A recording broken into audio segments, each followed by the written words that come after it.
तेरी लीला सबसे न्यारी न्यारी हरे हरे।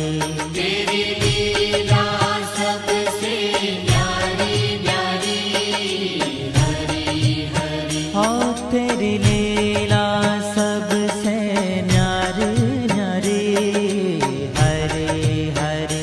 तेरी लीला सबसे न्यारी न्यारी हरे हरे। भज मन नारायण नारायण हरे हरे। भज मन नारायण नारायण। आईचे पाहिले तेव्हा तो ब्राह्मणाला पाठ करून म्हणाला, हे प्रभू तुम्ही हे काय करीत आहात, हे केले तर काय फळ मिळते ते मला सारे सविस्तर सांगावे। तेव्हा तो ब्राह्मण म्हणाला, हे सत्यनारायणाचे व्रत असून सर्व इष्टकामना पूर्ण करणारे आहे, मला त्याच्याच प्रसादाने एवढे धनधान्य मिळालेले आहे। तेव्हा ते व्रत जाणून घेऊन तो मुळीच्या हसीत होऊन तहान भागविण्यासाठी दिलेले पाणी पिऊन व प्रसाद भक्षण करून पुढे नगरात अन्यत्र गेला। सत्यनारायण देवाचे स्मरण करून तो पुन्हा विचार करू लागला, त्या गावात लाकडे विकून मला आज जो पैसा मिळेल त्यानेच मी उत्तम असे सत्यदेवाचे व्रत करीन, असा संकल्प करून डोक्यावर लाकडे घेऊन तो रम्य अशा नगरात जेथे धनिकांची वस्ती होती तिथे गेला। त्या दिवशी त्याला लाकडे विकून नेहमीच्या दुप्पट धन मिळाले। तेव्हा मोठ्या आनंदित मनाने त्याने पिकलेली केळी, साखर, दूध, तूप व गव्हाचा रवा अशा सर्व कापाने सर्व वस्तू घेतल्यावर तो आपल्या घरी गेला आणि आपल्या बांधवजनास निमंत्रण करून त्याने विधीपूर्वक सत्यनारायण व्रत केले।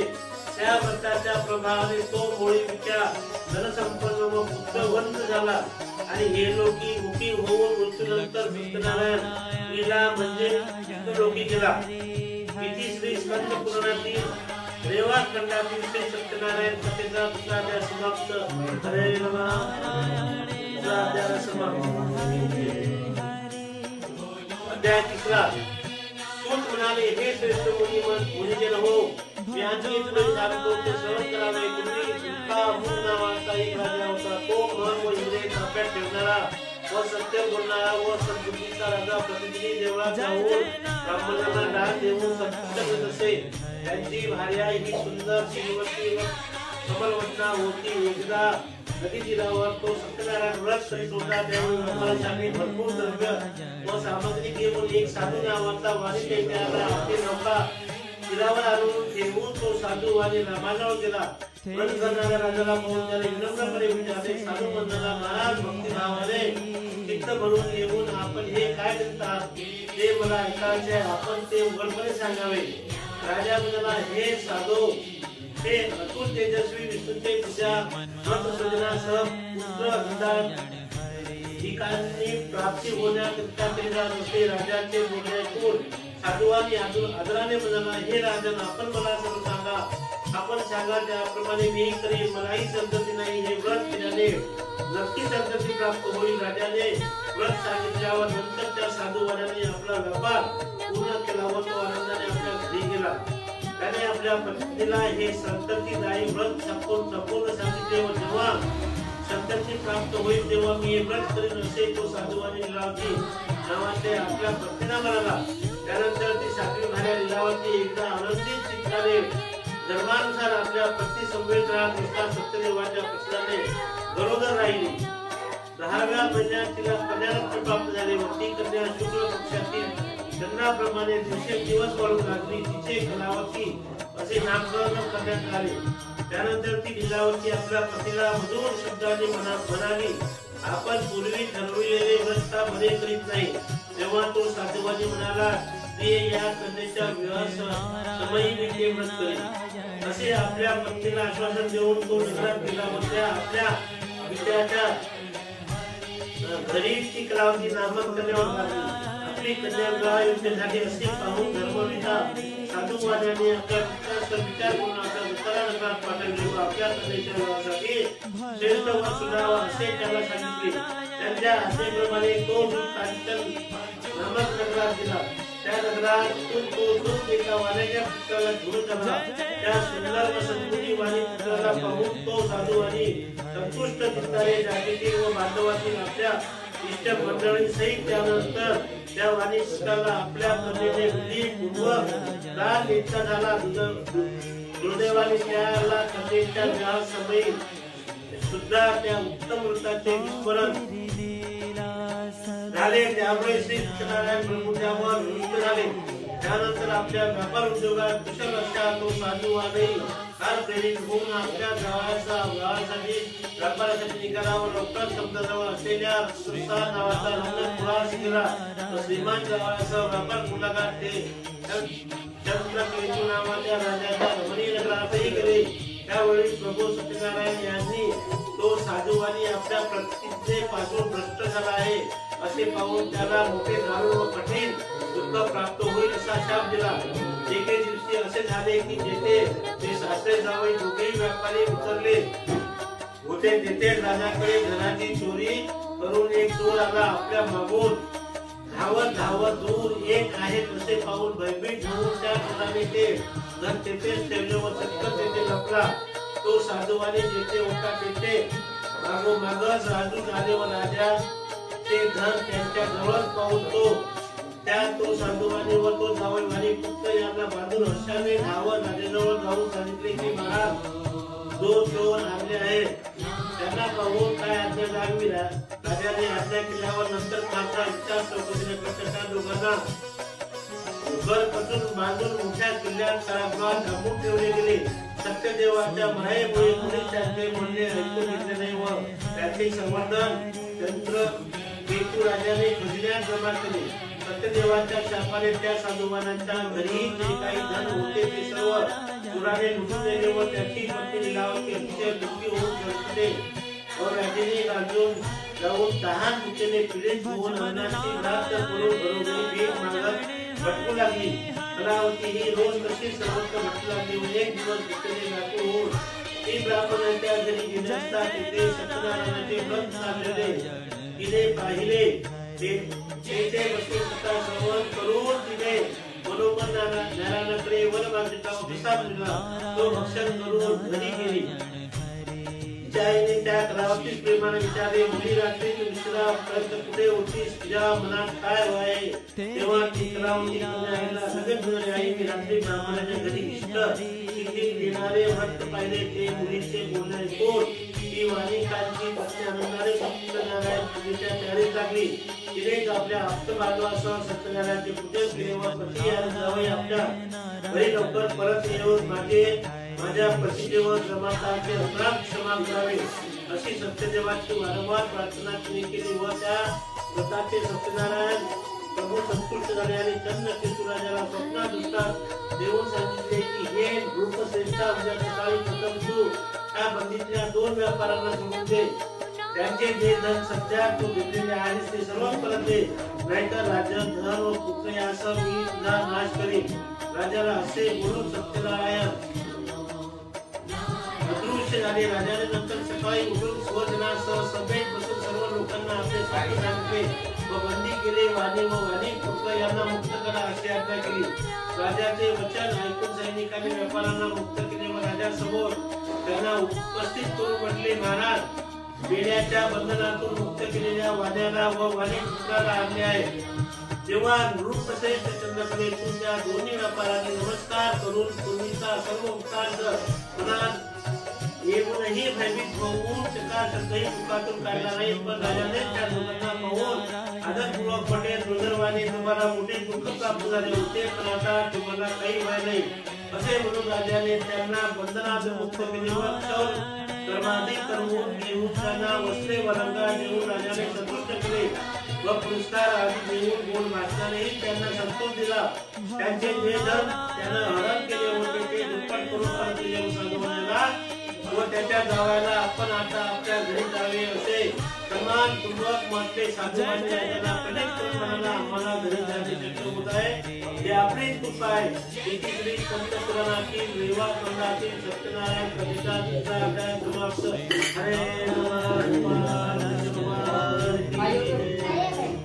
अध्याय 3 समाप्त. अध्याय 4 नेहमी शालिनाथ सूत ऋषी तुझे म्हणाले. त्यानंतर तो साधूवानी म्हणाला, धनदान देऊन शुभाशीर्वाद प्राप्त करून आपली यात्रा करून आपल्या नगरात जाण्यास निघाला. तो साधू अनेक थोड्याशा अंतरावर गेल्यावर सत्यनारायण देवाने संन्यासाच्या वेशात येऊन त्याला विचारले, साधू तुझ्या डोक्यात कोणता मार भरला आहे?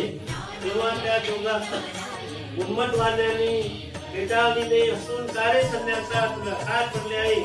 लव देण्याची आहे की काय? माझ्या नौकात तर केवळ वेली व पाने भरले आहे. त्यांचे ते कठोर भाषण ऐकून तुझे बोलणे खरे ठरो असे म्हणून तो संन्यासी त्यांच्या जवळून त्याला दूर जाऊन समुद्र तीराजवळ थांबला.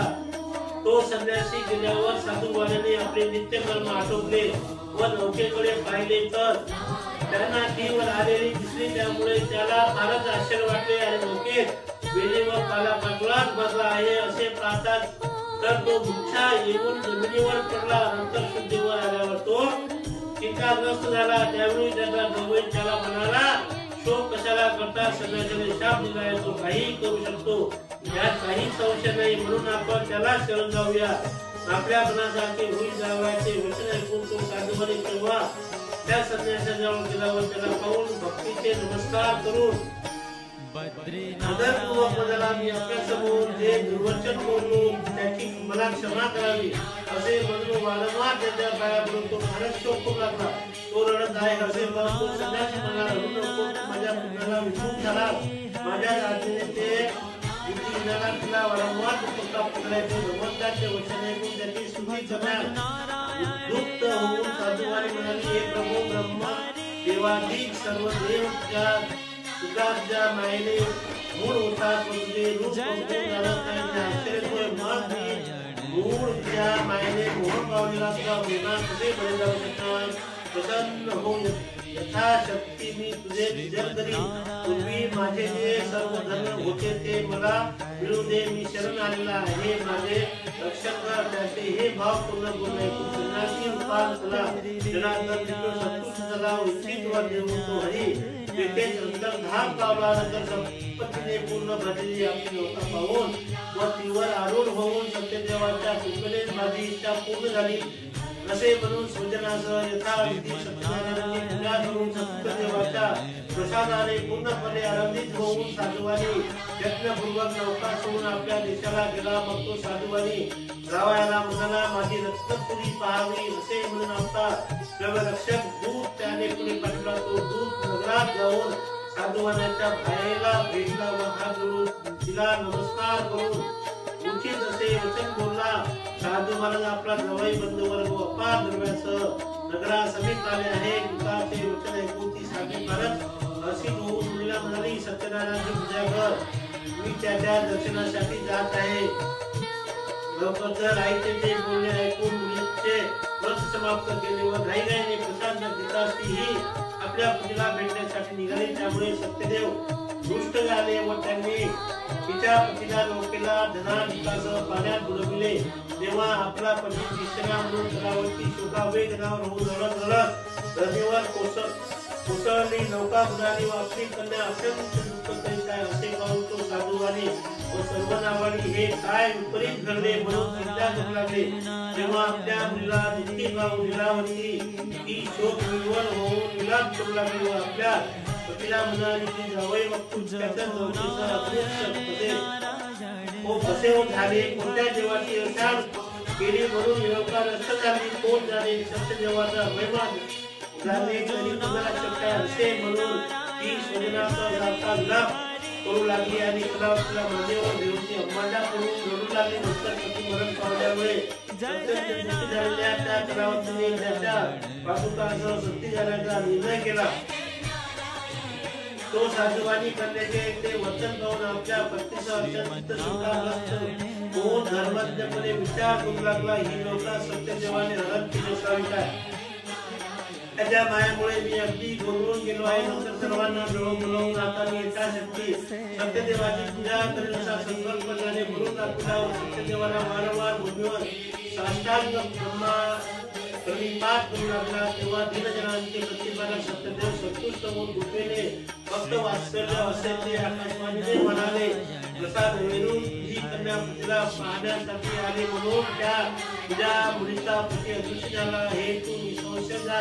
ती जर घरी जाऊन प्रसाद भक्षण करून पुन्हा येथे येईल तर तुझा पती तिला मागेल हे खात्रीने जा. अशी ही आकाशवाणी ऐकून ती कन्या तात्काळ घरी गेली व प्रसाद जेवलेला प्रसाद भक्षण करून पुन्हा तेथे आली व तिला आपला पती दिसला. त्यानंतर कलावती आपल्या पित्याला म्हणाली, आता लवकर घरी जावे, विलंब कसा करता. ते मुलीचे बोलणे ऐकून तो अधिक संतुष्ट झाला व सत्यदेवाचे त्याचा शाश्वत पूजन करून आपली संपत्ती व बंधुगण यासह आपल्या घरी गेला. आणि पौर्णिमेला व संक्रमण काळी त्याने सत्यदेवाचे पूजन केले व योगी सुख प्राप्त करून नसती सत्यदेवाच्या पुरीला म्हणजे विष्णुलोकी गेला. युती श्री स्कंद पुराणातील विवाह खंडातील सत्यनारायण व्रत कथेतील 14 अध्याय समाप्त आहे. नमः कृष्ण भगवान.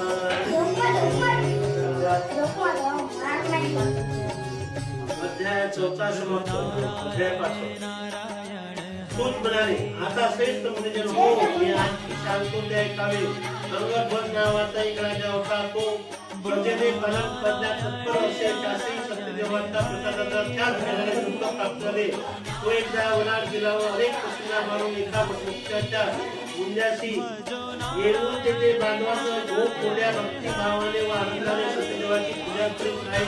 असे पाहून सुद्धा गर्वाने तेथे विलास नाही होत्याने जेव्हा समजही केले नाही तेव्हा सर्व गोपधनाची रामाजवळ प्रसाद देऊन कलावती तेथे तो फेकून परत घेऊन आपला प्रसाद भक्षण केला व इष्टते पूर्ण कृत्य केले. पण त्या प्रसादाचे राजाने तिरस्कार केला व त्याला फार दुःख प्राप्त झाले.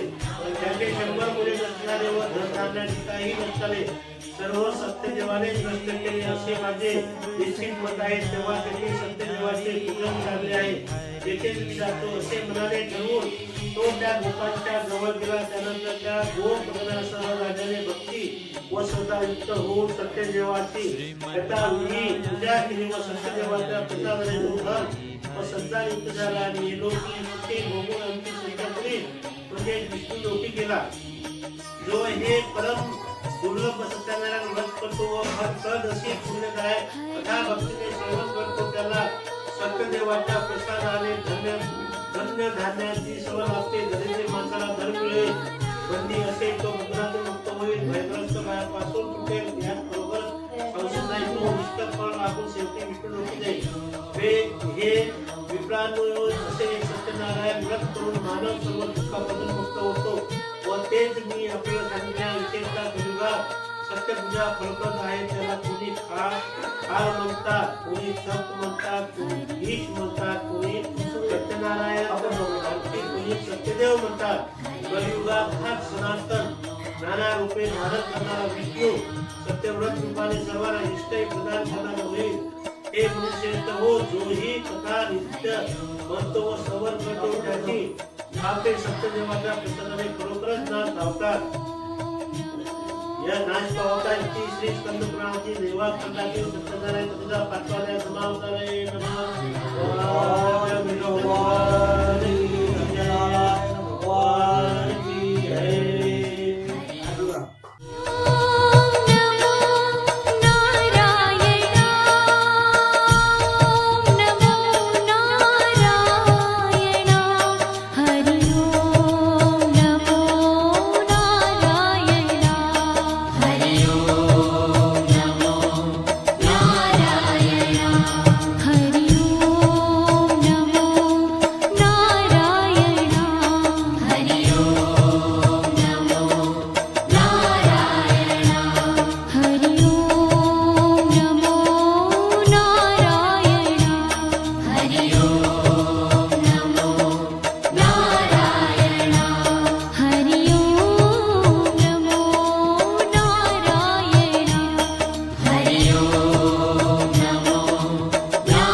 तू बाजूला सर्वांगी सुंदरा उसेंदुराची कंठी जटे मुक्ता फळाची जय देव मूर्ती होती मंगलमूर्ती दर्शन मात्रे मान स्वामी मात्रे मान कामना पूर्ती जय देव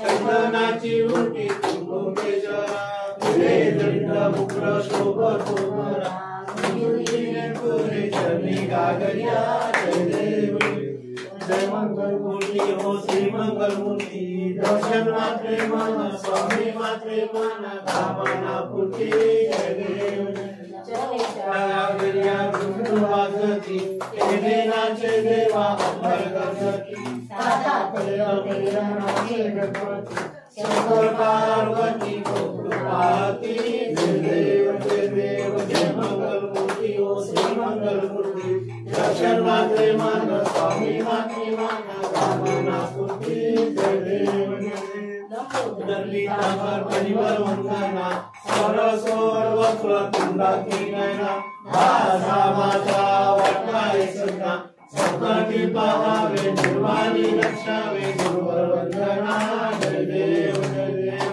मंगल मूर्ति हो श्री मंगल मूर्ति दर्शन मात्रे मन स्वामी मात्रे मन कामना पूर्ति जय स्वामी गणराया स्वामी गणराया अवतरला सिंधुवर अवतरला सिंधुवर गणमुलधाराया गणराया निर्गुण ब्रह्म सनातन अव्यय अविनाशी संचर व्यापुन मुरली तेया जगताशी ते तू तत्वकरोकर निसंशय अससी दिला मात्रे घरिले देहासी गणराया देशी काशी निवतू कवना निवतू करुणी गण गण गणा गण गण गणा बोलेया भजना दाता हरिहर तुझे सुख सदना तुझे सुख सदना जिकडे पावे जिकडे जिकडे पावे जिकडे तू दिससे नयना गणराया अनंत केला कंकट सदनास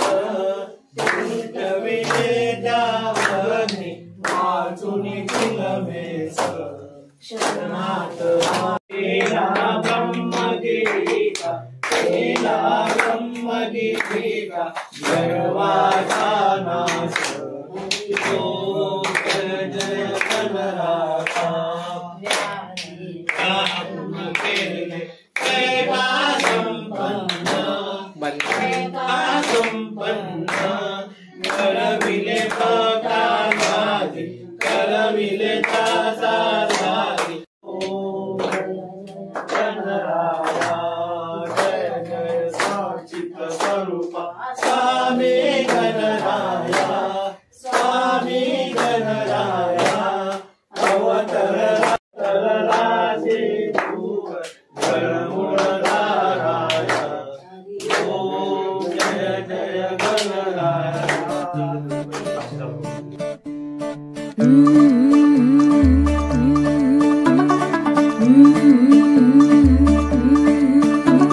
मुंडा थोड़ा ऑफ बीट है पर कुड़ियां दे नाल बहुत स्वीट है।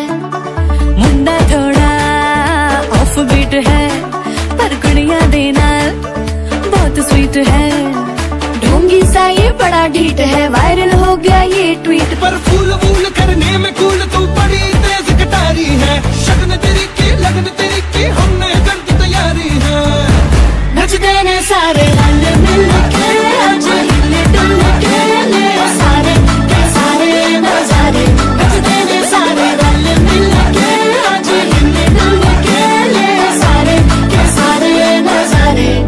अनोखा